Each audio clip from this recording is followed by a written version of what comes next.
ng Quad Committee, 4 na committee. Dangerous drugs, human rights, public order, at accountability at tayo isa, public accountability. At tinitignan nila, hindi lang issue na extralegal killings, kung hindi, yung involvement ng Pogo sa illegal drugs, at pati si Senator Risa Ontiveros, linilink yung inyong dating special envoy na si Michael Yang sa issue ng drugs at dun sa isang Pogo sa Banban. Pilit nila kayong dinidikit doon, no? Ano masasabi niyo dyan? I mean, if you have truth, then present it. Nagsumbong na naman si Harry.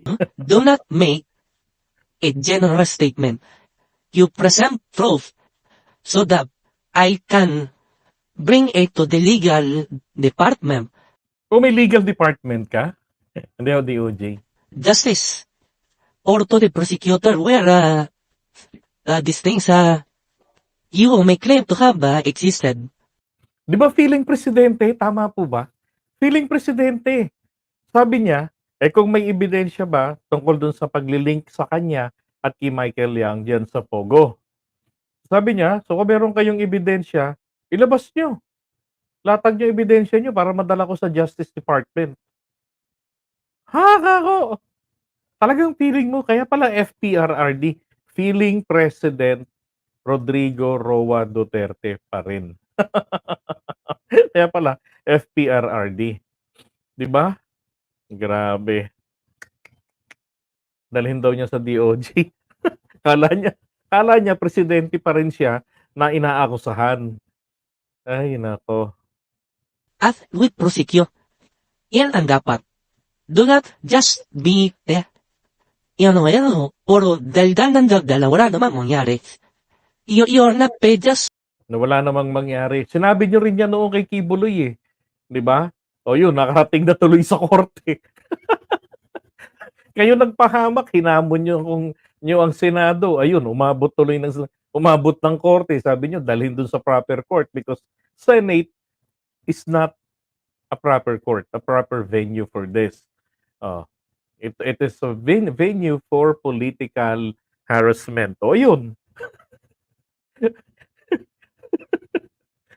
Ayaw nga niya sumipot dyan sa mga patawag ng Kongreso eh. stall. Yung trabaho mo dyan, you're not paid just to. You are paid to do the legal actions necessary. Isusupitan daw kayo ng Kongreso dun sa susunod na hearing ng Quad. Tinakot pa nito. Para sa extralegal killings. At mga 5 general gayon ang sinulatan ng ICC para makipag-ugnayan sa kanila. No? So, unang question po, a-attend ba kayo? Kasi sabi nila, mapipilitan silang hindi lang magsupina, pero pagkatapos ng supina, citation and contempt pag hindi kayo umattend. No? At ano naman ang ma-advise na mabibigay nyo sa 5 police kasamang 2 chief of staff na gustong kausapin ngayon ng ICC? Ng ICC, Nel, I do not recognize that. Yan, HHI. Ano yung ICC na yan? I do not recognize them. Ano yung ICC na yan? Tanga-tangahan mode na tayo eh. Napunta na tayo sa ICC. Are we or are we not? Yan ang tanong ko muna is jurisdiction. Correct. Abogado ako eh. Jurisdiction first question. Fiscal ako whenever I face a case dito. Sa korte everyday magpano ako dyan. Do I have the power? May jurisdiction ba ako dito sa kasong imputed prosecutor? Wala. Oo, tayo magdaldal ng ano. Let's go legal. Let's go legal. Ayaw mga humarap. Pero mga kababayan, ang totoo, meron pong jurisdiction sa kanya. Meron pa hong limited jurisdiction ng ICC sa Pilipinas. At iyan po ay nilinaw ng Korte Suprema noong July 2021. Ang sabi doon, dahil nga merong provision doon sa terms ng Rome Statute na niratify nila PBBM, na kung sakaling tayo ay umalis o nagpadala ng sulat na aalis na, hindi pa rin ito nag-aalis ng ating obligasyong makipag-cooperate. sa ICC. Mini-maintain nila ang kanilang jurisdiction at yun po ay kinilala natin na mami-maintain ng ICC ang kanilang jurisdiction na mag-imbestiga sa mga panahon na covered pa tayo ng ICC. So from November 1, 2011 up to March 19, 2019.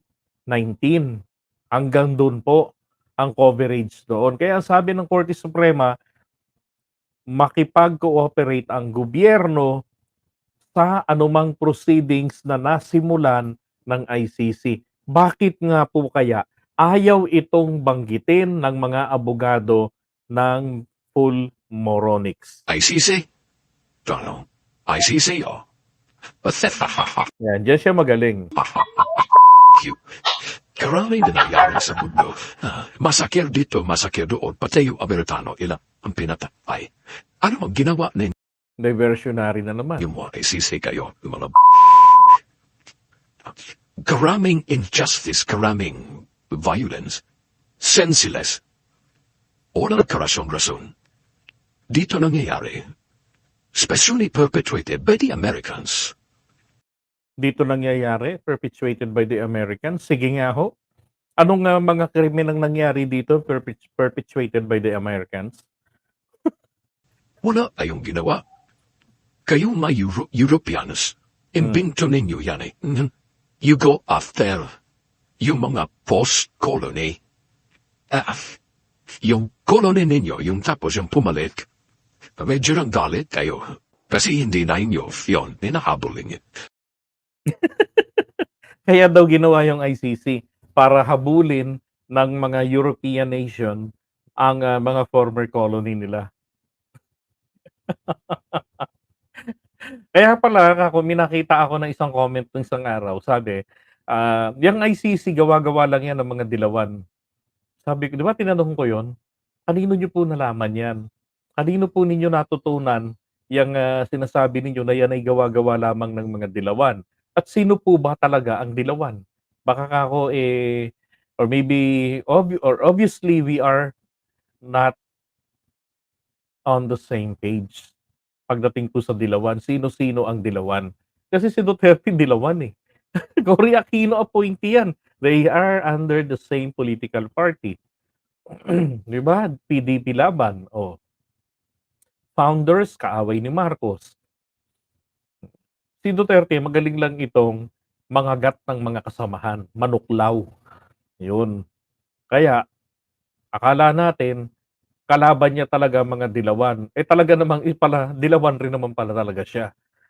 Sinong inaway niya? Yung patay ng dalawang mag-ina.